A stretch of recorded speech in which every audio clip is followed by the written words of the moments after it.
Mask लगाउँदा धेरै हदसम्म कोरोनाको संक्रमणबाट बच्न सकिन्छ। मास्कको साथ कोरोनालाई मात। एबी न्यूज खबर, राष्ट्रको सर्वश्रेष्ठ खबर टेलिभिजन।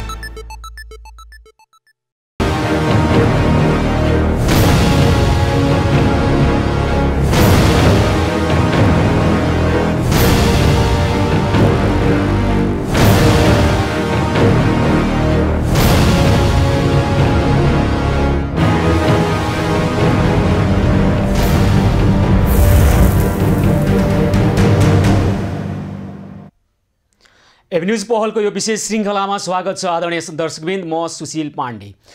नवनियुक्त उपप्रधानमन्त्री तथा शहरी विकास मन्त्री राजेन्द्र महतोले नेपाल त बहुल राष्ट्रिय राज्य हो र बहुल राष्ट्रिय राज्य स्थापनाको लागि राष्ट्रिय मुक्ति आन्दोलनको तयारी गर्ने अभिव्यक्ति दिएपछि यो अभिव्यक्तिको चौतर्फी आलोचना भइरहेको छ। विशेष गरी सत्तारूढ दल नेकपा एमाले भित्रैबाट पनि यसको विरोध भइरहेको छ र अन्य व्यक्तित्वहरूले पनि यसको कडा आलोचना गरिरहेका छन्। र यो अभिव्यक्तिको बारेमा आखिर उहाँले भन्न खोजेको कुरा के हो भन्ने कुरामा हामीले कुराकानी गर्नका निमित्त राजेन्द्र महतोलाई नै हामीले टेलिफोन गरिरहेका छौँ। तर यतिखेर उहाँको टेलिफोन स्विच अफ छ। त्यसैगरी यस सम्बन्धमा बोल्नका निमित्त यतिखेर हामीसँग अधिवक्ता भीमार्जुन आचार्यसँग पनि जोडिएर कुराकानी गर्ने प्रयास गरिरहेका छौँ। आखिर नेपाल त बहुल राष्ट्रिय राज्य हो, बहुल राष्ट्रिय राज्य हो र बहुल राष्ट्रिय राज्य स्थापना गर्नको निमित्त राष्ट्रिय मुक्ति आन्दोलनको तयारी गर्नका निमित्त हामी तयारी गरिरहेका छौँ भन्ने खालको अभिव्यक्ति नवनियुक्त उपप्रधानमन्त्री तथा शहरी विकास मन्त्री राजेन्द्र महतोले दिएपछि यसको आलोचना भइरहेको छ। विशेष गरी यो अभिव्यक्तिलाई नेकपा एमाले भित्रैबाट अराजक, संविधान विरोधी, भौगोलिक अखण्डता र राष्ट्रिय हित विपरीत, राष्ट्रिय हित प्रतिकूल अभिव्यक्ति भनेर यसको आलोचना भइरहेको छ। र यो विषयमा कुराकानी गर्नका निमित्त हामी केही समय पछाडि अधिवक्ता भीमार्जुन आचार्यसँग जोडिएर कुराकानी गर्छौँ र हामीले सिधै राजेन्द्र महतोलाई पनि यहाँबाट टेलिफोन गरिरहेका छौँ। तर उहाँको स्विच अफ छ, उहाँको मोबाइल बन्द गर्नुभएको छ।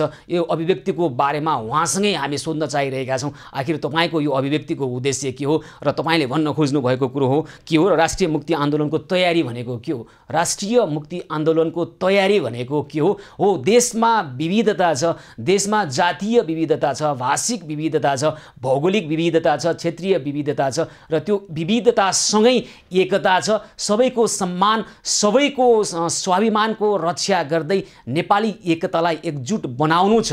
तर यतिखेर राष्ट्रिय मुक्ति आन्दोलनको तयारी गर्ने भनेरै सरकारमा सामेल हुनुभएका नवनियुक्त उपप्रधानमन्त्री तथा शहरी विकास मन्त्रीबाटै यो खालको अभिव्यक्ति आउनुको कारणहरू के हुन सक्छन्? नेपालको विविधतासहितको एकता र त्यो विविधतालाई उचालेर अथवा त्यसलाई बजाएर राजनीति गर्ने अभिप्राय हो, कुत्सित नियत हो, अथवा विविधतासहितको एकताको वास्तविकतालाई बुझ्न नसकेको अभिव्यक्ति हो भन्ने खालको व्याख्या विश्लेषण पनि हुने गरेको छ। यस विषयमा केही समय पछाडि हामी कुराकानी गर्छौँ। अधिवक्ता भीमार्जुन आचार्य त्यसैगरी राजेन्द्र महतोजीलाई पनि हामीले टेलिफोन गरिरहेका छौँ। उहाँको कुरा के हो हामी उहाँसँग नै सुन्न चाहन्छौँ, हाम्रा दर्शकहरूलाई स्पष्ट पार्न चाहन्छौँ। केही समय पछाडि यो विषयलाई लिएर आउनेछौँ। र आदरणीय दर्शकवृन्द, यतिखेर कोरोनाको दोस्रो लहर, अब तेस्रो लहर र चौथो लहर आउने सम्भावना भइरहेको छ भन्ने कुरा छ। निषेधाज्ञाका कारणले गर्दाखेरि अहिले मानिसहरू प्रताडित भइरहेका छन्। घरभित्रको भोकमरी र घर बाहिरको महामारी र त्यसबाहेक अनेक खालका समस्याहरू जनताले भोगिरहेका छन्।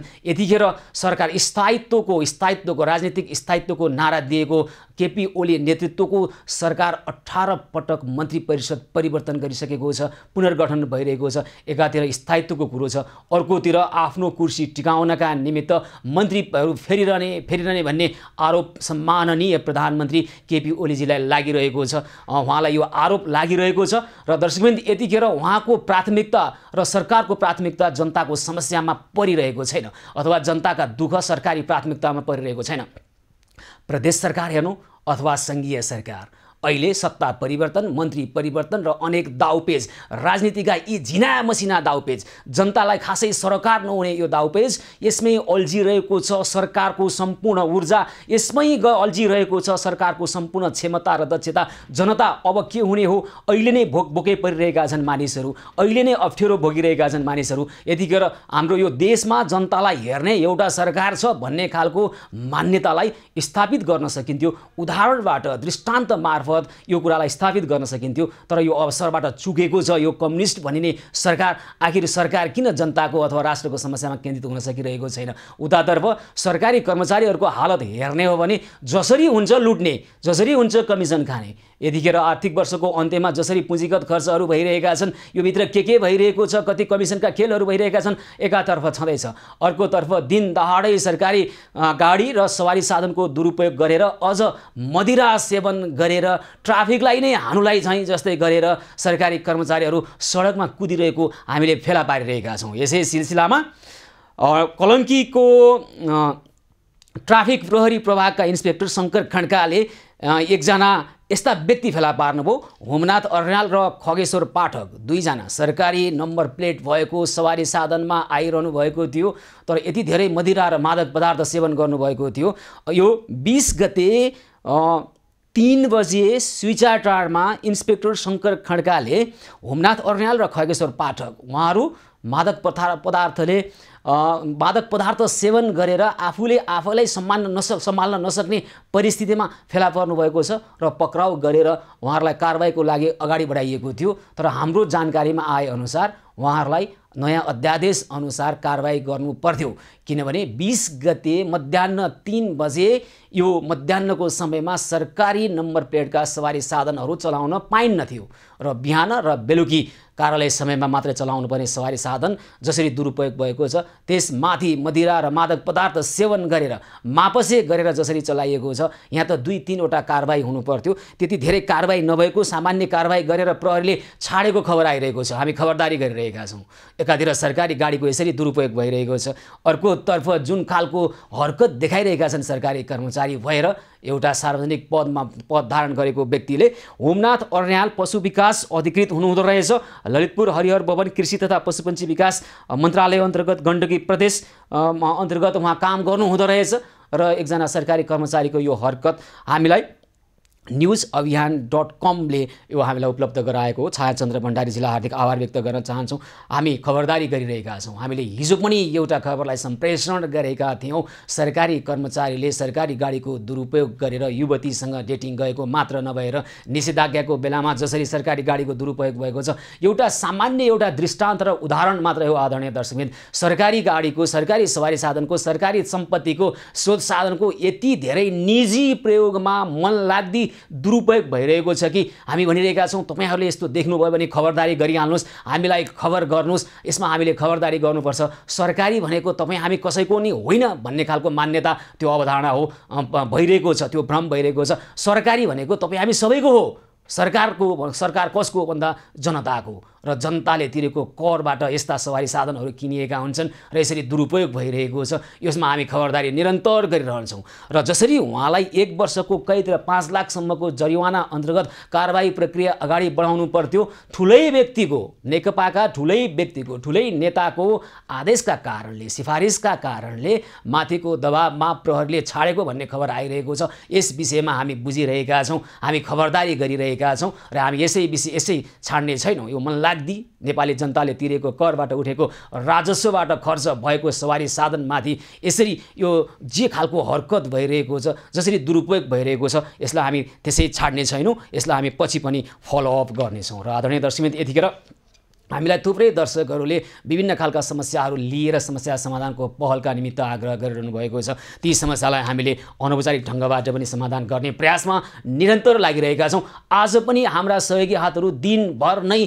सहयोगापेक्षीहरूको घर घरमा पुगेर विभिन्न खालका समस्या समाधान गरिरहनु भएको छ। खाद्यान्न अभावका कुराहरू आइरहेका छन्, सुत्केरी भोकै भएका कुराहरू आइरहेका छन्, शिशुले दुध खान नपाएका कुराहरू आइरहेका छन्, अत्यावश्यक औषधि सेवन गर्नुपर्ने मानिसले आर्थिक अभावका कारणले औषधि सेवन गर्न नपाएका समस्याहरू आइरहेका छन्। ती समस्यालाई हामीले अनौपचारिक ढङ्गबाट समाधानको पहलमा जोडिरहेका छौँ, हामी लागिरहेका छौँ र हाम्रा सहयोगी हात, सहयोगी मनहरू पनि लागिरहनु भएको छ। यतिखेर हामीसँग थुप्रै लामो एउटा लिस्ट मैले प्राप्त गरेको छु। दिनभरि आएका एसएमएसहरूका समस्याको गम्भीरतालाई बुझेर हामीले समाधानको पहल सुरु गरिसकेका छौँ भने अहिले पनि थुप्रै दर्शकहरूले हामीलाई टेलिफोन गरिरहनु भएको छ। उहाँहरूको प्रत्यक्ष टेलिफोन सुनेर उहाँहरूको समस्याको समाधान गर्नका निमित्त हाम्रा सहयोगी हातहरू तयारी अवस्थामा हुनुहुन्छ र हामी केही समय पछाडि त्यतातर्फ लाग्नेछौँ, समस्या समाधानको पहलमा जुट्नेछौँ। र आदरणीय दर्शकवृन्द, पछिल्लो समय नेपालमा कोरोना संक्रमणको सङ्ख्यात्मक हिसाबले हेर्दा केही न्यूनीकरण भएको वास्तविकता हो, तर जोखिम न्यूनीकरण भएको छैन। र बेलायतमा अर्को नयाँ खालको लहर आउन लागेका आशंकाहरू भइरहँदा नेपालमा पनि अब दोस्रो पछि तेस्रो चौथो लहर आउँछ, त्यसको लागि तयारी गर्नुपर्छ भन्ने खालका कुरा जनस्वास्थ्यविदले भनिरहेको अहिलेको अवस्था छ। तर पनि सम्बन्धित निकायले सुन्न सकिरहेको छैन। स्वास्थ्य मन्त्रालयको नेतृत्वमा जनस्वास्थ्यका कामहरूमा कडाइपूर्वक अगाडि बढ्नु पर्थ्यो, तर यतिखेर स्वास्थ्य मन्त्रालयमा स्वास्थ्य मन्त्री फेरिनु भएको छ। तुलनात्मक रूपमा केही इमान्दार नैतिकता भएको मन्त्री भनेर चिनिने हुने नयाँ मन्त्री आउनुभएको छ स्वास्थ्य मन्त्रालयमा, शेरबहादुर तामाङ। उहाँले के गर्नुहुन्छ, स्वास्थ्य मन्त्रालयलाई कसरी अब नेतृत्व गर्नुहुन्छ त्यो हेर्न नै बाँकी छ। तर हामी खबरदारी गर्छौँ, जनताको पक्षमा स्वास्थ्य मन्त्रालयले योभन्दा अगाडि नगरेका कामहरूका एक तथ्याङ्क र हिसाब किताब हामीसँग पनि छन्, जनताले पनि राखेका छन्। अबको स्वास्थ्य मन्त्रालय यो खालको असंवेदनशील हुने छैन। अबको स्वास्थ्य मन्त्रालय यो खालको उत्तरदायित्वविहीन अवस्थामा रहने छैन, जवाफदेहीहीनताको अवस्थामा बस्ने छैन भन्ने हामी आग्रह गरिरहेका छौँ, अपेक्षा गरिरहेका छौँ र खबरदारी पनि गर्छौँ। र दर्शकवृन्द, यतिखेर थुप्रै दर्शकहरूले अहिले हामीलाई प्रत्यक्ष टेलिफोन गरिरहनु भएको छ। त्यही मध्येको एकजना दर्शक टेलिफोन सम्पर्कमा आउनुभएको छ, हामी उहाँसँग कुराकानी गर्छौँ। हजुर नमस्कार। नमस्कार हजुर, कहाँबाट को बोल्नुभयो? म हाडी गाउँबाट दिनेश घिमिरे सर, हाडी गाउँ कृष्ण मन्दिरबाट। हजुर दिनेशजी, ल भन्नुहोस् त कृपया के छ यहाँको कुरा? मलाई सर खाद्यान्नको एकदम अभाव छ। आज 6-7 दिन भयो खानै पाइएको छैन सर। तपाईँ 6-7 दिनदेखि भोकै हुनुहुन्छ? हजुर सर, जब त्यहाँ मैले फोन लगाएर आज चाहिँ खोइ अब आज कन्ट्याक्ट हुन्छ भन्थ्यो, भोलि कन्ट्याक्ट हुन्छ, कन्ट्याक्टै भएन सर। अनि के काम गर्नुहुन्थ्यो तपाईँ दिनेशजी? म सर पहिला होटलको गएको, अहिले होटल बन्द भएर म त एकदम लावारिस भएर बसिरहेको छु। कतिजना हुनुहुन्छ? हामी 6 जनाको परिवार छौँ सर। अहिले के खानुभयो त? अहिले अब चिउरा खान लाग्छ सर। ल 6 जनाको परिवार, तपाईँहरू भोकै कति दिन भयो खाना नपाकेको तपाईँको घरमा? 6 दिन भयो सर। 6 दिन भइसक्यो? हजुर सर। अब के गरौँ, हामी तपाईँलाई खाद्यान्न लिएर आउँछौँ भोलि बिहानै, हुन्छ? हुन्छ सर। अब अहिले त तपाईँले खाइसक्नु भयो होला, अथवा अहिले ल्याएर अहिले पकाएर खान सक्नुहुन्न। तपाईँको यो अवस्था रहेछ, हामीलाई पहिला नै जानकारी भएको भए हामी छिटोभन्दा छिटो यो समस्या समाधान गर्थ्यौँ। र तपाईँको घरमा भोलि बिहानै हामी हाम्रा सहयोगी हात मार्फत खाद्यान्न लिएर आउँछौँ। चिन्ता नगर्नु होला दिनेशजी, है त? हस् सर। हस्, धेरै धन्यवाद छ। हाँडी गाउँबाट दिनेश घिमिरे शर्मा 6 दिनदेखि भोकै छौँ भन्नुभएको छ। हामी उहाँको घरमा छिटोभन्दा छिटो भोलि बिहानै खाद्यान्न लिएर पुग्नेछौँ हाम्रा सहयोगी हातहरू मार्फत। अर्को एकजना दर्शक टेलिफोन सम्पर्कमा आइसक्नु भएको छ। हजुर नमस्कार। हजुर नमस्कार। हजुर कहाँबाट को बोल्नुभयो? बसन्तपुरबाट। बसन्तपुरबाट को बोल्नुभयो? म कार्तिक मल्लिक। हजुर कार्तिक मल्लिक। कार्तिक मल्लिक, ल भन्नुहोस् त के छ यहाँको कुरा? हजुर यहाँ त 1 महिना भइसक्यो, अहिले बन्द छ। अहिले प्लम्बरको काम गर्छ। अहिले त खाने जाने केही छैन। छैन केही। अहिले के खाद्यान्न अभाव भयो तपाईँको घरमा? कतिजना हुनुहुन्छ? 4 जना छ। 4 जना हुनुहुन्छ। अनि अहिले के खानुभयो? भोकै हुनुहुन्छ कि अहिलेको अवस्था के छ भन्नुहोस् त? अहिले त्यति छैन। अहिले त भोका त्यो चुराफुरा कहिले कहिले खान्छ, त्यही खानाहरू छैन त्यति। चिउराहरू खानु भएको छ, खानेकुरा दाल भात तरकारी चाहिँ खाना अभाव भयो भन्नुभएको? हजुर हुन्छ ल, हामी भोलि तपाईँको घरमा खाद्यान्न लिएर आउँछौँ, है त मल्लिकजी? हस्, धेरै धन्यवाद छ। बसन्तपुरबाट प्लम्बर काम गर्ने एकजना मजदुर हुनुहुन्छ, श्रमिक हुनुहुन्छ, उहाँलाई खाद्यान्न अभाव भएको छ। हामी उहाँको घरमा खाद्यान्न पुर्याउँछौँ। त्यसै गरी अर्को एकजना दर्शक टेलिफोन सम्पर्कमा आउनुभएको छ, असनबाट लालबाबु शाह। हजुर लालबाबुजी नमस्कार, कार्यक्रममा स्वागत छ यहाँलाई। हजुर नमस्कार। हजुर हजुर, ल भन्नुहोस् त कृपया यहाँको कुरा के छ? हाम्रो कुरा छ यही कि खराब में खानों में अब ठाड़ो छ होइन हजुर? हजुर पढाइ लेखाइको लागि धियापुताको लागि दिक्कत छ, त्यति हो हजुर। के काम गर्नुहुन्थ्यो पहिला यहाँहरू? हामी त यता फुटपाथमा दोकान लगाइराखेको छु हजुरलाई। फुटपाथमा व्यापार गर्नुहुन्थ्यो? हजुर, हामी बिहारकै हो। हजुर। अनि कतिजना हुनुहुन्छ घरमा? घरमा त हाम्रो त अहिले 6 जना छ होइन? तर बुढी हाम्रो घरमा गएको छ। ल चिन्ता नगर्नुहोस्, तपाईँको घरमा भोलि हामी खाद्यान्न लिएर आउँछौँ, है त लालबाबु शाहजी? हजुर। कति बजे चाहियो तपाईँलाई भोलि?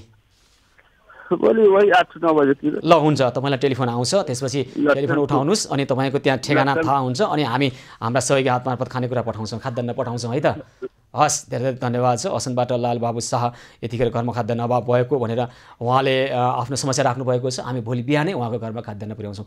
यतिखेर काठमाडौँबाट अशोक शर्मा प्रत्यक्ष सम्पर्कमा आउनुभएको छ। उहाँ चाहिँ उहाँको नजिक रहेका केही समस्याको समाधानका निमित्त हाम्रो पहलमा जोडिन आउनुभएको छ र हामी उहाँको समन्वयमा त्यहाँ देखिएका समस्याको समाधान गर्नेछौँ। आदरणीय दर्शकबिन्दुहरूलाई पनि हामी आग्रह गर्छौँ, तपाईँको छरछिमेकमा केही समस्या देख्नुभयो, तपाईँ आफै समस्याको समाधान गर्न चाहनुहुन्छ अथवा सक्नुहुन्छ भने समस्या समाधानको पहल लिनुहोस्। होइन, तपाईँले चाहिँ मात्र हामीलाई जानकारी गराउन सक्नुहुन्छ भने पनि कृपया जानकारी गराउनुहोला। हामी तपाईँसँग जोडिएर तपाईँको समन्वयमा त्यस क्षेत्रमा भएका समस्याको समाधानको पहलका लागि प्रयास गर्नेछौँ। यतिखेर हामीसँग प्रत्यक्ष सम्पर्कमा हुनुहुन्छ अशोक शर्मा।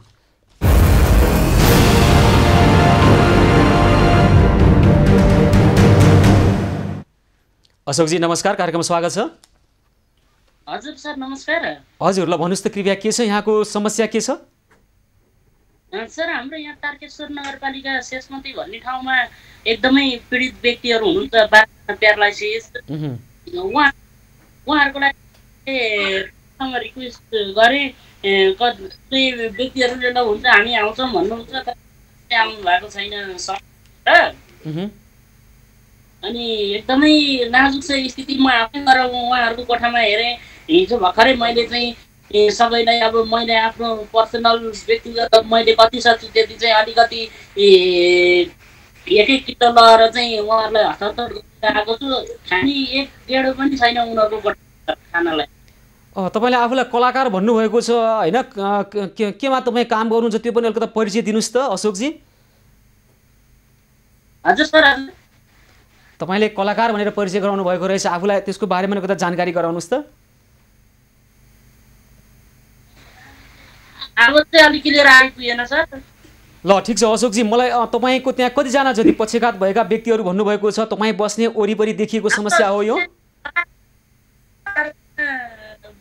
पीडित व्यक्ति हुनुहुन्छ एकदमै नाजुक अवस्थामा। कति घर परिवार? घर परिवार उहाँको चाहिँ घर परिवारहरू कुनैको चाहिँ एउटा छोरा हुनुहुन्छ, कुनैको चाहिँ उहाँहरू प्यारालाइसिस व्यक्ति मात्रै हुनुहुन्छ, आफू एक्लै निर्वाह गरिरहनु भएको छ। हुन्छ, कति परिवारलाई सहयोग गर्नु पर्यो हामीले अशोकजी?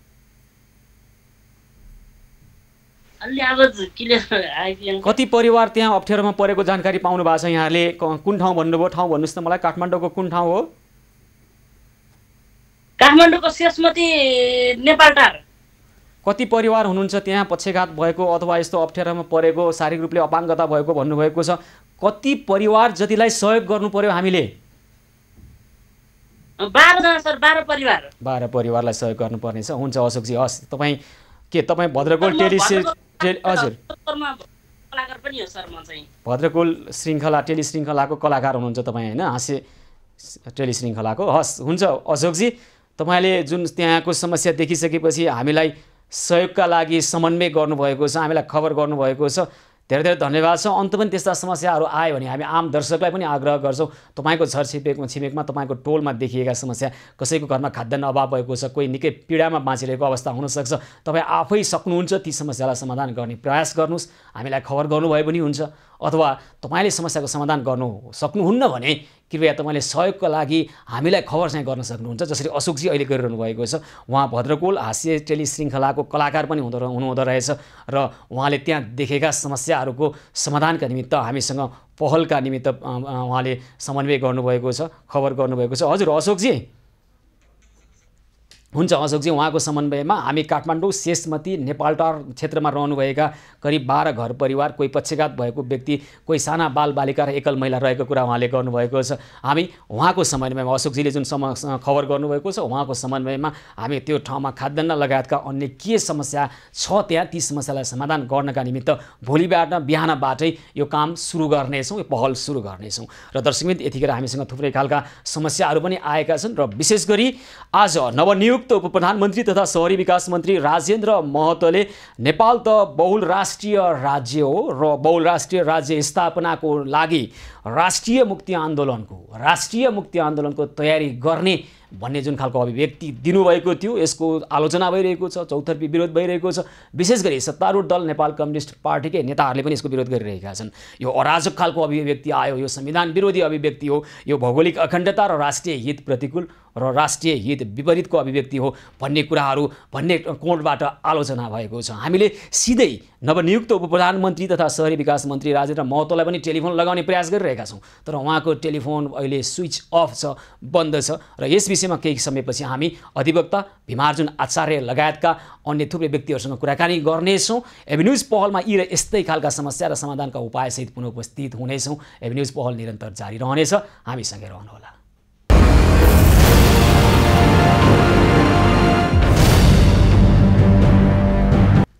एभिन्युज पहलको यो विशेष श्रृङ्खलामा पुनः स्वागत छ। आदरणीय दर्शकवृन्द, आज नवनियुक्त उपप्रधानमन्त्री तथा शहरी विकास मन्त्री राजेन्द्र महतोले दिनुभएको एउटा अभिव्यक्तिको आलोचना भइरहेको छ र विशेष गरी उहाँले नेपाल त बहुराष्ट्रिय राज्य भएको कारणले गर्दाखेरि बहुराष्ट्रिय राज्य स्थापनाका लागि राष्ट्रिय मुक्ति आन्दोलनको तयारी गर्ने भन्ने अभिव्यक्तिपछि यसको चौतर्फी आलोचना भइरहेको छ र सत्तारूढ दलकै नेताहरूबाट र अन्य व्यक्ति मार्फतबाट अहिले यो अभिव्यक्तिलाई अराजक, संविधान विरोधी, भौगोलिक अखण्डता, राष्ट्रिय हित विपरीत, राष्ट्रिय हित प्रतिकूलको अभिव्यक्ति आयो भन्ने कोणबाट आलोचना भइरहेको छ। हामीले यस बारेमा बुझ्नको लागि अहिले पनि राजेन्द्र महतोजीलाई टेलिफोन गरिरहेका छौँ, तर उहाँको टेलिफोन स्विच अफ छ अहिले। यतिखेर भने यस विषयमा कुराकानी गर्नका निमित्त अधिवक्ता भीमार्जुन आचार्य हामीसँग टेलिफोन सम्पर्कमा हुनुहुन्छ। हजुर भीमार्जुनजी नमस्कार, कार्यक्रममा स्वागत छ यहाँलाई। आज नवनियुक्त उपप्रधानमन्त्री तथा शहरी विकास मन्त्री राजेन्द्र महतोबाट जे जस्तो अभिव्यक्ति आयो, उहाँले नेपाल त बहुराष्ट्रिय राज्य हो भन्नुभयो, त्यसै गरी बहुराष्ट्रिय राज्य स्थापनाको लागि राष्ट्रिय मुक्ति आन्दोलनको तयारी गर्ने भन्ने जुन अभिव्यक्ति दिनुभएको छ, यो अभिव्यक्तिको आलोचना भइरहेको छ होइन? यो अभिव्यक्तिलाई के ढङ्गबाट बुझ्ने? अभिव्यक्ति यो एकदमै आपत्तिजनक छ र यो संवेदनशील विषय पनि हो, किनभने संविधानको शपथ लिएको एउटा व्यक्ति वा मन्त्रीले संविधानकै विरुद्धमा, राष्ट्रकै विरुद्धमा अभिव्यक्ति दिनु भन्ने कुरा चान्चुनी मानिँदैन। किनकि नेपाल एक राष्ट्र हो, अखण्ड राष्ट्र हो, यो बहुराष्ट्र बहुराज्य भन्ने कुरा कहिले यो हुनै सक्दैन, संविधानले पनि परिकल्पना गरेका छैन। त्यो धेरै नै आपत्तिजनक कुरा, म त्यसलाई आपत्ति जनाउँछु। म तपाईले भन्नुभयो संविधान अनुसार शपथ खाएको व्यक्तिले यो संविधानको विरोध, यो उहाँले त नेपाल त बहुल राष्ट्रिय राज्य भनेको विविधतायुक्त राज्य हो र यो विविधतालाई सम्बोधन हुनुपर्छ भन्ने कोणबाट स्पष्टीकरण दिन थाल्नु भएको छ नि त। दुईटा कुरा फरक अवधारणा हो, तर त्यो यदि उहाँले त्यसलाई त्यो रूपमा भन्नुभयो भने त्यसलाई उहाँले सच्याएर गल्ती वा माफी माग्नुपर्छ, त्यसलाई हामी अन्यथा मान्दैनौँ। एउटा कानुन वा संवैधानिक कानुनमा चाहिँ वा यो अन्तर्राष्ट्रिय कानुनमा हाली हेर्नु भने त्यो नेसनालिटी भन्ने जुन अङ्ग्रेजीमा शब्द प्रयोग हुन्छ त्यसलाई राष्ट्रियता भन्छ। त्यो राष्ट्रियता भनेको जाति जनजाति यो विविधता भन्ने बुझिन्छ। अहिलेको संविधानको धारा 3 नै हाली हेर्नु भने नेपाललाई बहुजातीय, बहुभाषिक, बहुधार्मिक, बहुसांस्कृतिक एउटा राष्ट्र भन्ने चाहिँ परिभाषा गरेको छ।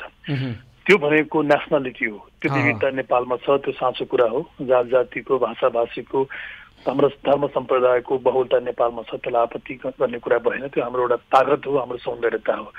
तर उहाँले प्रयोग गरेको शब्द र उहाँ जस्तै मान्छेले विगतमा प्रयोग गरेको शब्द भनेको राष्ट्रियताको बहुलता नभएर उहाँहरूले देखादेखि र खुल्याम रूपमा चाहिँ राष्ट्र नै बहु, राज्य नै बहुल भन्ने शब्द प्रयोग गर्नुभएको छ। त्यो चिज चाहिँ अत्यन्त आपत्तिजनक छ र आजको आधुनिक वा संसारमा यहाँले हेर्नु भने कहीँ कतै पनि राज्यमा राज्यभित्र फेरि अर्को राज्य हुने भन्ने परिकल्पना चाहिँ गरि आउँदैन। उहाँले प्रयोग गरेको त्यो शब्दले नेपाल एउटा राज्यभित्र अरू पनि राज्यहरू छन्, अरू पनि राष्ट्रहरू छन् भन्ने कुरा सङ्केत गर्छ। उहाँको दस्तावेजमा पनि त्यो कुरा उल्लेख भएको छ।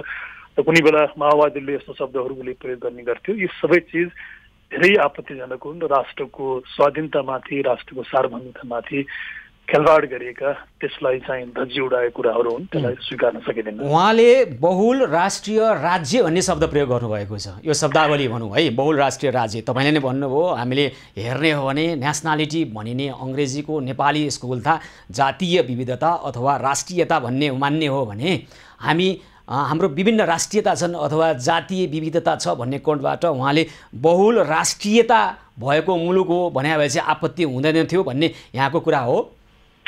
त्यो हदसम्म त हामीले राष्ट्रियताको बहुलतालाई त हामीले अस्वीकार गर्ने भन्ने कुरै भएन नि।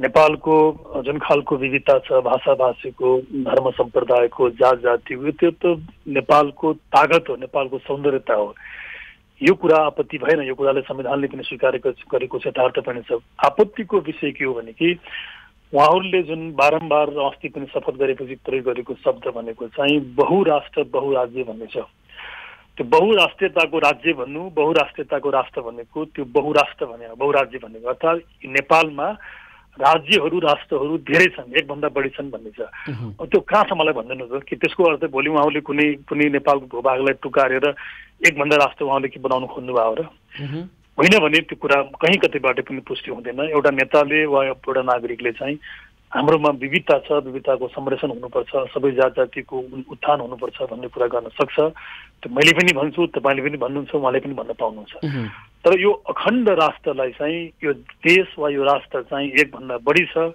यो बहुल छ भन्ने कुरा चाहिँ निकै नै आपत्तिजनक हो त्यसलाई कुनै पनि दृष्टिकोणले चाहिँ स्वीकार गर्न सकिँदैन अब हामी संघीयताको अभ्यासमा जाँदै गर्दा ती राष्ट्रियताहरूलाई फेरि पनि है ती राष्ट्रियताहरूलाई राज्य दिने किसिमबाट हामीले जुन प्रदेशको वर्गीकरण गर्ने प्रयास त्यतिखेर गरेका थियौँ र के हदसम्म गरियो भन्ने कुराहरू पनि छ होइन यो कोणबाट उहाँले विविध राष्ट्रियतासहितको राज्य यही देशभित्रै हुनुपर्छ भन्न खोज्या हो भनेर किन नबुझ्ने त्यो होइन त्यो त गलत बुझ्ने त्यो बुझ्दाखेरि त झन् गलत भएको नि त्यो सपना उहाँहरूको पुरा भएन यदि थियो भने तपाईँलाई स्मरण दिलाउँ संविधान सभाको जुन पहिलो कार्यकाल 4 वर्ष संविधान सभाले काम गर्यो त्यति बेला त 52 राज्य र मगर राज्य कुरा गरिएको थियो माओवादीहरूले सरको रूपमा कुरा उठायो र कतिपय मधेससँग जोडेका व्यक्तिहरूले पनि तर उनीहरूले चाहिँ खुल्याम जाति राज्य भनेको थिएन बरु त्यो हदसम्म त्यति बेला उहाँहरूको मागहरू एक खालको संयम नै थियो माओवादीको सरको थियो त्यसमा हामीले कडा विरोध गर्यौं अहिलेको दुनियाँमा त्यस्तो खालको राज्य बन्न सम्भव छैन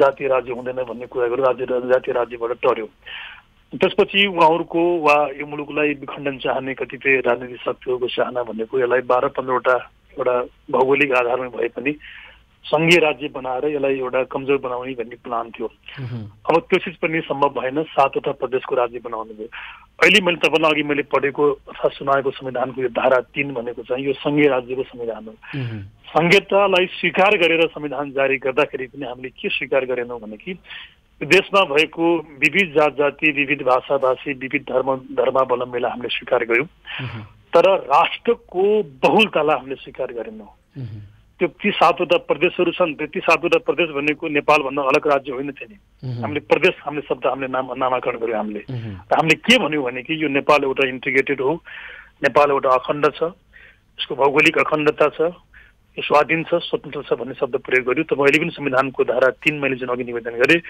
राष्ट्रको त्यहाँ परिभाषा गरिएको छ त्यहाँ स्पष्ट रूपमा भौगोलिक अखण्डता भन्ने शब्द चाहिँ प्रयोग भएको छ त्यसैले संघीयतामा गएपछि पनि यो संविधानले स्वीकार गरेको केवल जात जातिहरूको भाषा भाषीको बहुलतालाई हो त्यो बहुल राष्ट्रियता हो त्यो तर बहुल राष्ट्र वा बहुल राज्य भन्ने चिजले संविधानले स्वीकार गरेको छैन त्यो हिसाबले पनि यो कुरा चाहिँ मिल्दैन ल अब राजेन्द्रजीले अर्को के भन्नु भएको छ भने बहुल राष्ट्रिय राज्य स्थापनाको लागि है बहुल राष्ट्रिय राज्य आपत्तिजनक भएको नि स्थापनाको लागि अब राष्ट्रिय मुक्ति आन्दोलनको तयारी गर्ने भन्नुभएको छ तपाईँले दुईटा शब्द यहाँ ख्याल गर्नु चाहेर बहुल राष्ट्रियता राज्य स्थापना अनि राज्य स्थापना भने के भने आउँछ अर्को राज्य स्थापना भन्नेलाई असर लागेन अनि त्यो जात जातिको अधिकार दिने भन्ने कुरा स्थापना गर्ने चिज हो र राष्ट्रियताको सम्वर्धन गर्छु उहाँले भन्नुभएको भए विभिन्न वेशभूषाको म संरक्षण सम्वर्धन गर्नको लागि काम गर्छु भनेको भए आपत्ति कुरा थिएन अनि राज्य स्थापना भन्ने अर्थ के लाग्छ ल भन्नु त अनि कति तपाईँ राज्य स्थापना गर्नुहुन्छ एउटा मुलुकमा चाहिँ अनि कहाँ गर्न पाउनुहुन्छ संविधानले कहाँ गर्न दिन्छ देशले कहाँ गर्न दिन्छ त्यसैले अगाडिको दुईटा शब्द आपत्ति छैन बहुल राष्ट्रियता नेपालको हो त्यो नेपालको पहिचान हो तर त्यो राष्ट्रियता भनेको चाहिँ ती विविध जात जातिसँग सम्बन्धित विषयहरू हो तर जुन पछिल्लो दुईटा शब्द उहाँले प्रयोग गर्नुभयो राज्य स्थापना भन्ने त्यो चिज चाहिँ अत्यन्त आपत्तिजनक अत्यन्त गम्भीर विषय हो त्यसलाई कुनै पनि नेपालीले कुनै पनि सार्वभौम नागरिकले स्वीकार गर्न सक्दैन अब यो राष्ट्रियता र राष्ट्रिय राज्यको सम्बन्धमा समाजशास्त्रीहरूले पनि बुझाउन अलिक कठिन हुने स्थितिमा राजेन्द्र महतो जो एउटा भनौँ न राजनीतिको पृष्ठभूमिबाट आउनुभएको छ र आफ्ना कार्यकर्ताहरूलाई उचाल्नका लागि यस्तै खालका शब्दावली प्रयोग गर्ने परिस्थितिमा त्यो सन्दर्भमा उहाँले यो जानी तपाईँलाई के लाग्छ जानी जानी गरे होला कि होइन अब यो बोल्दाखेरि यो शब्दको अर्थ नबुझेर प्रयोग गर्नु भयो होला कि उहाँहरूको नियतमा नै खराबी छ जस्तो लाग्छ यहाँलाई चाहिँ के लाग्छ उहाँहरूको दस्तावेजमा पनि यो कुराहरू कता कता उहाँले लेखेका कारणले गर्दाखेरि अब यसलाई त्यति हल्का रूपमा उहाँको त्यो टङ स्लिप भएर नबुझेर भन्नुभयो जस्तो मलाई लाग्दैन यद्यपि यहाँले जुन अरू शास्त्र कुरा गर्नुभयो त्यसमा अब बाहेस हुने हो भने त एउटा कुरा हो नभए चाहे कानुन शास्त्र भन्नुहोस् समाजशास्त्र भन्नुहोस् राजनीति शास्त्र भन्नुहोस् जम्मैले स्वीकार्ने कुरा के हो भने कि राष्ट्रियता भनेको फरक कुराहरू हुन् पृथक अवधारणाहरू हुन् त्यो मैले भनिहालेँ युरोपको कुनै बेलाको जातीय मुक्तिको लडाइँमा त्यति बेला यो विषयहरू प्रवेश पाएको थियो तर 21st सेन्चुरीको आधुनिक राज्यमा एउटा अखण्ड राष्ट्र हुन्छ अखण्ड राज्य हुन्छ त्यो भित्र बहुलता हुन्छ तर राष्ट्र र राज्य नै बहुल भन्ने कुरा चाहिँ हुँदैन नेपालको सन्दर्भमा त झन् त्यो सम्भवै नहुने कुरा हो नेपालको जुन खालको एउटा जियो उच्च आन्तरिक तपाईँको संरचना छ जसरी जात जाति यहाँ छरिएर बसेका छन् तपाईँ मधेसमै हेर्नु न नेपालको तरामै पनि एउटै जातिको डोमिनेसन छैन जस्तो उदाहरणको लागि थारूले आफूलाई मधेसी मान्दैन उसले चाहिँ मधेसी जाति उसले मान्दैन उसले भन्दाखेरि तपाईँले अनि एउटा कुन ठाउँलाई चाहिँ अलग राष्ट्र भन्न सक्नुहुन्छ दाबी गर्न सक्नुहुन्छ भन्दा कुनै पनि दृष्टिकोणले चाहे त्यो समाजशास्त्रीय दृष्टिकोणले होस् राजनीतिक शास्त्रीय दृष्टिकोणले होस् कानुन वा संविधानको दृष्टिकोणले होस् कुनै पनि दृष्टिकोणले चाहिँ नेपाल एकभन्दा बढी राष्ट्र हो नेपाल एकभन्दा बढी राज्य हो भन्ने कुरा चाहिँ स्थापित गर्न सकिँदैन र त्यो परिकल्पना गर्न पनि सकिँदैन ल अन्तमा त्यति हुँदाहुँदै पनि नेपालभित्र भएका विभिन्न जातीय विविधता भौगोलिक विविधता होइन क्षेत्रीय र भाषागत र संस्कारको विविधतालाई सही ढङ्गबाट हामीले सम्बोधन गर्न सकेन राष्ट्रले र त्यस कारणले उनीहरू सबैले नेपाली राष्ट्रको विकासको लागि दिनुपर्ने योगदान दिने वातावरण तयार भएन भन्ने खालको तर्क त हुने गर्छ नि यो पक्षलाई चाहिँ कसरी सम्बोधन गर्ने त्यसमा त त्यसमा त उहाँहरू सत्तामा हुनुहुन्छ त गरे भयो नि त भने अनि एक क्वेसन नै यहीँनिर छ नि यो चिज त फगत राजनीति गर्नको लागि नेताहरू उहाँहरू मात्रै होइन नेपालका सबै नेता सबै दलहरूले यो केवल भन्ने कुरा मात्रै भन्ने कुरा त प्रमाणित भयो नि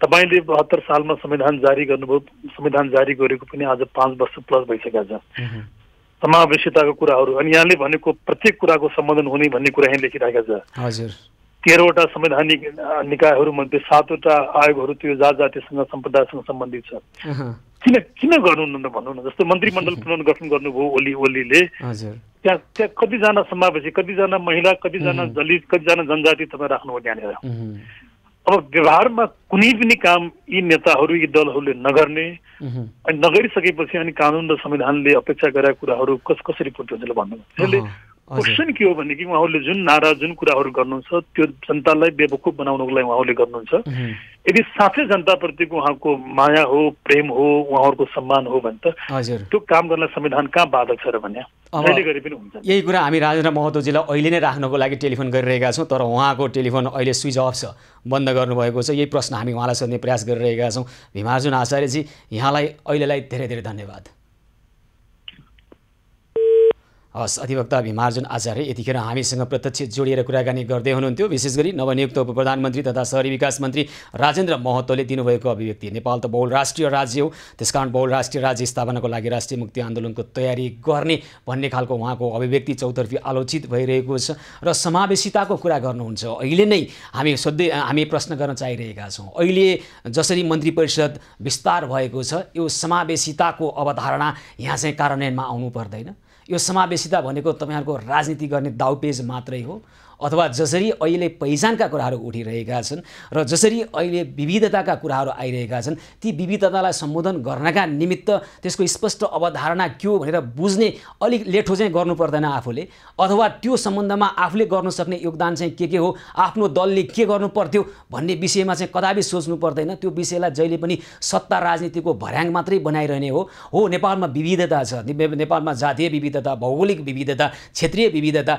त्यसैगरी भाषिक सांस्कृतिकका विविधताहरू छन् ती विविधतालाई सही ढङ्गबाट सम्बोधन गरेर सबैलाई राष्ट्र निर्माणको सूत्रमा बान्नुपर्छ जोड्नुपर्छ सबैले राष्ट्रको निर्माणमा योगदान दिने खालको वातावरण बनाउनुपर्छ तर यो वातावरण बनाउनुपर्छ भन्ने कुरालाई राजनीतिको विषय मात्रै बनाएर नारा मात्रै बनाएर आफू सत्तामा जाने भर्याङ मात्रै बनाउनुलाई चाहिँ के भनिन्छ यसलाई त अपराध भनिन्छ जनताका समस्यालाई, जनताका दुःखलाई, जहिले पनि जनताको अवस्थालाई जहिले पनि परिवर्तन नगर्ने, त्यो अवस्थालाई भजाएर सत्तामा जाने भर्याङको लागि मात्रै प्रयोग गर्ने। हामी राजेन्द्र महतोजीको मात्रै सन्दर्भमा यो कुरा गरिरहेका छैनौँ। नेपालका अधिकांश सबै राजनीतिक दल भने हुन्छ, नत्र त समाज परिवर्तन भइसक्थ्यो, नत्र त देश कहाँ पुगिसक्थ्यो नि समृद्धिको उकालोमा।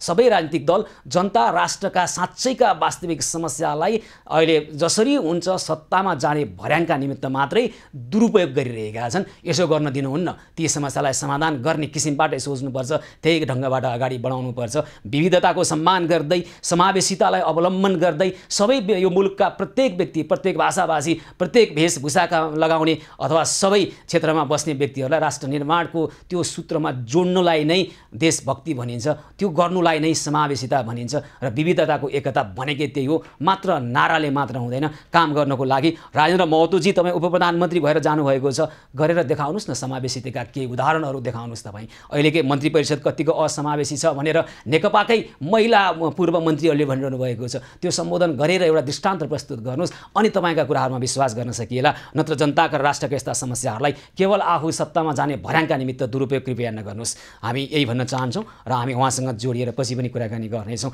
दर्शकबिन, हामीसँग थुप्रै खालका समस्याहरू छन्। ती समस्यालाई सम्बोधन गर्नका निमित्त हामी आउनेछौँ। यतिखेर कोही दर्शक टेलिफोन सम्पर्कमा आउनुभएको खबर मैले पाएको छु र हामी केही समयपछि उहाँसँग कुराकानी गर्नेछौँ। एबी न्युज पहलमा यी र यस्तै खालका समस्या र समस्या समाधानको प्रयाससहित पुनः उपस्थित हुनेछौँ। एबी न्युज पहल निरन्तर जारी रहनेछ, हामीसँगै रहनुहोला।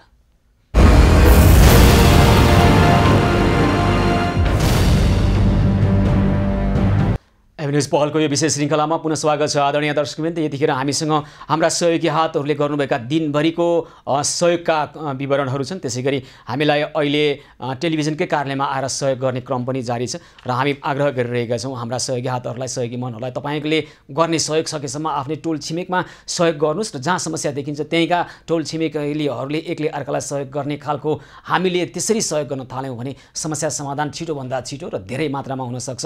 र यसै सन्दर्भमा एबी न्युज पहल अभियान मार्फत स्वयम्भूका सुशीला कार्कीलाई श्रीकृष्ण प्रणामी समाजका राजकुमार गजरेलबाट खाद्यान्न प्रदान भएको छ। माछापोखरीका सुदर्शन परियारलाई श्रीकृष्ण प्रणामी समाजका अरुण पाण्डेबाट खाद्यान्न प्रदान भएको छ। त्यसैगरी भक्तपुर बालकोटका विमल बस्नेतलाई श्रीकृष्ण प्रणामी समाजका बालहरि थापाबाट खाद्यान्न प्रदान भएको छ। त्यसैगरी सिनामङ्गलका रञ्जित थापा, भैँसेपाटीका ओम पुलामी मगर र विष्णु पुलामी मगरलाई श्रीकृष्ण प्रणामी समाजका श्याम केसी तथा भोला दाहालबाट खाद्यान्न प्रदान भएको छ। त्यस्तै चाबेलका सन्तोष पाण्डे, बौद्धका सरू लामा, जोरपाटीका विपना लामा, कालीमाटीका शङ्कर दास र हनुमान ढोकाका चन्द्रमान दासलाई, नवदुर्गा पार्टी प्यालेसका रूपक बानिया, लक्ष्मी बानिया र श्रीकृष्ण प्रणामी समाजका नमराज ढकालबाट र मातृका प्याकुरेल मार्फत खाद्यान्न पुर्याइएको छ। र दर्शकबिन, त्यसै गरी आज हाम्रै एबी न्युजको कार्यालयमा आएर काठमाडौँ कुमारीगल बौद्ध निवासी गोकुलबहादुर बुढाथोकीले हाम्रो अभियानलाई सहयोग गर्नका निमित्त रु 5,000 सहयोग गर्नुभएको छ। हाम्रो निबेको चुलो बाल्ने अभियानका निमित्त गोकुलबहादुर बुढाथोकीलाई हामी हार्दिक आभार र धन्यवाद भन्न चाहन्छौँ। यहाँहरूले जसरी सहयोग गर्नुभएको छ स्वस्फूर्त रूपमा र अहिले आइरहेका यी समस्यालाई समाधान गर्नका निमित्त हाम्रा सहयोगी हातहरू लागिरहनु भएको छ। त्यसै गरी प्रत्येक दिन हामीले पशुपति तिलगङ्गा क्षेत्रमा अहिले कोरोनाको निषेधाज्ञाका कारणले भोकभोकै पर्न बाध्य भएका व्यक्तिहरूलाई हामीले निःशुल्क भोजन सेवा गरिरहेका छौँ। यसका लागि श्रीकृष्ण प्रणामी समाज र नवदुर्गा पार्टी प्यालेस लगायतका सहयोगी हात र सहयोगी मनहरू जो अहिले खटिरहनु भएको छ, कोरोना सङ्क्रमणको जोखिमलाई मोलेर पनि उहाँहरू जसरी भोकालाई खाना पुर्याउने अभियानमा लागिरहनु भएको छ, निबेको चुरो बाल्ने अभियानमा लागिरहनु भएको छ, भोकै रहेका सुत्केरीलाई पौष्टिक आहार पुर्याउने र भोकै रहेका शिशुलाई दुध पुर्याउने र औषधि अभावमा बाँचिरहेका र छटपटाइरहेका बिरामीहरूलाई औषधि पुर्याउने अभियानमा लागिरहनु भएको छ। यहाँहरू सबैलाई हामी हार्दिक आभार र धेरै धेरै धन्यवाद भन्न चाहन्छौँ। र तपाईँहरूले जुन सन्देश दिइरहनु भएको छ समाजमा भएका यी समस्या समाधान गर्नका निमित्त यहाँहरूको यो पहल नेपाली समाजले बिर्सने छैन। यतिखेर भने कोही दर्शक टेलिफोन सम्पर्कमा आइसक्नु भएको छ। चन्द्रकला शाह टेलिफोन सम्पर्कमा आउनुभएको मैले खबर प्राप्त गरेको छु। हजुर चन्द्रकलाजी, नमस्कार, कार्यक्रम स्वागत छ यहाँलाई। हेलो, हजुर हजुर नमस्कार। नमस्कार। हजुरलाई भन्नुहोस् त कृपया के छ यहाँको कुरा? त्यही हो, अलि खानालाई गाह्रो भएछ। अब 3वटा बच्चा बच्ची छ, बुढो घर गयो, अनि सर्लाइ घर हो, अनि स्विमिङ भयो, अनि सबै लिएर खाना गाह्रो भयो। चन्द्रकलाजी कहाँ बस्नुहुन्छ यहाँ? यहाँ कलासी कलेजको अगाडि निलो पुल पहेँलो पुलको बिचमा। त्यसो भनेर त निलो पुल भनेको कहाँ हो यो? यो यहाँ पिङ्गला हस् ल पिङ्गला स्थान लिएर हुन्छ चन्द्रकला शाहजी हामी साना कोही बच्चा छन् लिटोको पिठो ल्याउनुपर्छ भने भन्नुहोस् त सानो कोही नानीहरू छन् हजुर 6 महिनाको नानी छ 6 महिनाको नानी छ ल हस् 6 महिनाको नानीलाई हामी लिटो र तपाईँहरूलाई खाद्यान्न लिएर आउनेछौँ तपाईँ तनाव नलिनु होला चिन्ता नगर्नु होला है त हस् धेरै धन्यवाद छ त्यसै गरी रमिता साई हुनुहुन्छ फर्पिङबाट रमिता साई टेलिफोन सम्पर्कमा आउनुभएको छ हजुर रमिताजी नमस्कार कार्यक्रममा स्वागत छ नमस्ते नमस्कार हजुर ल भन्नुहोस् त कृपया के छ यहाँको कुरा हजुर हामीलाई नि अब सहयोग गरिदिनु हजुरहरूले हामीले पनि खान पाएको छैन अनि म पनि अब 4 महिनाको सुत्केरी हो 4 महिनाको सुत्केरी हुनुहुन्छ हजुर हजुर फर्पिङ भन्ज्याङबाट बोलेको फर्पिङ भन्ज्याङमा हुनुहुन्छ है हजुर 4 महिनाको सुत्केरी हुन्छ हामी तपाईँलाई सहयोगी हातमा भन्दा पनि त्यहाँ किराना पसल बिहान खुल्छ होइन तपाईँ त्यहाँ किराना पसल हामी तपाईँलाई भोलि बिहानै टेलिफोन गर्छौँ किराना पसल जानुहोस् र तपाईँलाई कम्तीमा 1 महिनालाई चाहिने खानेकुरा किन्नुहोस् र त्यो खानेकुराको हामीले यहाँबाट विद्युतीय ब्याङ्किङ प्रक्रिया मार्फत त्यहाँका विक्रेतालाई हामी भुक्तानी गर्छौँ तपाईँले खानेकुरा अथवा खाद्यान्न घर लिएर जानुहोला भोलि बिहान तपाईँलाई हाम्रा साथीहरूले टेलिफोन गर्नुहुनेछ है त हुन्छ हस् रमिताजी हस् धेरै धन्यवाद छ 4 महिनाको सुत्केरी घरमा खाद्यान्न अभाव भयो भनेर आउनुभएको छ हामी उहाँको समस्या भोलि बिहानै समाधान गर्छौँ यतिखेर कोही दर्शक हुनुहुन्छ कान्छी तामाङ बाङ्गेमुडाबाट कान्छी तामाङ हजुर नमस्कार नमस्कार सर हजुर भन्नुहोस् त तपाईँको कुरा के छ हजुर मलाई खाद्यान्न अभाव भएर फोन गरेँ सर तपाईँलाई के काम गर्नुहुन्थ्यो पहिला यहाँ म पहिला पसल छ फुटपाथ व्यापार गर्नुहुन्थ्यो अहिले बन्द भएको कारणले आर्थिक अभाव भयो खाद्यान्न सकियो कतिजना हुनुहुन्छ 5 जना सर 5 जना साना नानी कोही छन् नानी सानो छैन सर ठुल्ठुलै छन् हुन्छ ल तपाईँ घरमा खाद्यान्न हामी लिएर आउनेछौँ भोलि है त हस् सर हस् धेरै धन्यवाद छ दर्शक यतिखेर अर्का कोही दर्शक टेलिफोन सम्पर्कमा आइसक्नु भएको छ हामीलाई दिनभरि पनि यहाँ टेलिफोनहरू आइरहेको छ र ती समस्या समाधान गर्नका निमित्त हाम्रा सहयोगी हातहरू लागिरहनु भएको छ जडीबुटीबाट गीता कार्की टेलिफोन सम्पर्कमा हुनुहुन्छ हजुर गीताजी नमस्कार कार्यक्रम स्वागत छ यहाँलाई नमस्ते हजुर हेर्नु न यहाँ साह्रै समस्या भयो हजुर हेर्नु न नाङ्ले पसल राख्ने गरेको छु त्यही पनि छैन कहाँ पसल राख्नुहुन्थ्यो पहिला तपाईँहरू अहिले के भयो खाद्यान्न अभाव भयो हजुर यहीँ जडीबुटीमा नाङ्ले पसल राख्ने गरेको छु बाबुहरू छन् सानो भनौँ अब एउटा 10 पढ्यो एउटा 5मा एउटा भर्खर नर्सरीमा छ ल अब तपाईँको घरमा कतिजना हुनुहुन्छ भन्नुहोस् त हामी त्यही अनुसार खानेकुरा लिएर आउँछौँ खाद्यान्न लिएर आउँछौँ बाबु त्यही त 4 जना छ बुढानी कहाँ 4 जना 4 जना हामी छौँ म हेर्नुमा ग्यास पनि छैन ल हुन्छ हामी तपाईँको घरमा समस्या समाधान गर्नलाई भोलि सहयोगी हातहरू आउनुहुनेछ खाद्यान्न लिएर आउनुहुनेछ र ग्यासका सम्बन्धमा चाहिँ के रहेछ हामी बुझेर कुराकानी गरौँला है त सीता पाइलाबाट राजु लामिछाने यतिखेर टेलिफोन सम्पर्कमा हुनुहुन्छ सीता पाइलाबाट राजु लामिछाने हजुर राजुजी नमस्कार कार्यक्रममा स्वागत छ नमस्कार सर नमस्कार हजुर ल भन्नुहोस् त कृपया के छ यहाँको कुरा मैले सरलाई हिजो नि मेसेज गरेको थिएँ आज पनि फेरि गरेको थिएँ त्यही खाद्यान्नको अलि अभाव भएर गरेको थिएँ हजुरलाई हुन्छ तपाईँलाई खाद्यान्न अभाव भयो हामीलाई सयौँ एसएमएसहरू आइराखेको हुन्छ सबैको पालो अनुसार आउँछ तपाईँले हिजो गर्नुभयो आजै पालो आइहाल्यो चाँडै भएछ राजुजी के भयो खाद्यान्न अभाव भयो कतिजना हुनुहुन्छ तपाईँहरू हजुर हाम्रो 4 जना छौँ हजुर 4 जना हुनुहुन्छ हजुर हुन्छ ल हामी तपाईँलाई भोलि खाद्यान्न लिएर आउँछौँ है त हस् सर धन्यवाद हस् हुन्छ धेरै धन्यवाद छ सीता पाइलाबाट राजु लामिछाने यतिखेर घरमा खाद्यान्न अभाव भएको कुरा लिएर आउनुभएको छ हामी यो समस्या समाधान गर्नेछौँ छिटोभन्दा छिटो यी समस्याको गम्भीरतालाई बुझेर अहिले आएका यी समस्याहरू गम्भीर नै छन् हामी भोलि यी समस्या समाधान गर्छौँ मात्र प्रत्यक्ष जोडिएर आएका यी समस्याभन्दा पनि अन्य थुप्रै खालका समस्याहरू हामीसँग प्रत्येक समय प्रत्येक मिनटमा आइरहेको हुन्छ थुप्रै एसएमएसहरू आइरहेको छ हाम्रा टेलिफोन लाइनहरू सधैँ व्यस्त भइरहेका छन् हामी ती टेलिफोनमा आएका समस्यालाई टिपेर समस्या समाधानको पहल अहिले गर्नुपर्ने अवस्थामा तत्काल गरिरहेका छौँ र खाद्यान्नको हकमा अहिले नै अवस्था नाजुक छ भने तत्काल जानको लागि आग्रह गर्छौँ हाम्रा सहयोगी हातहरूलाई र यी आएका समस्याहरूलाई अब हामी भोलि समस्याको समाधानको पहलमा जुट्छौँ त्यसै गरी भोलि पनि यस्तै खालका समस्या मात्र समस्या होइन समस्या समाधानका उपायसहित उपस्थित हुनेछौँ एभिन्युज पहलको आजको कार्यक्रमको समय भने सकिएको छ कार्यक्रमबाट म सुशील पाण्डे लगायत सम्पूर्ण टिमलाई बिदा दिनुहोस् यहाँहरू भने खबरभित्रको खबरको लागि हेर्दै गर्नुहोला एभिन्युज पहल एभिन्युज खबर हस्त नमस्कार।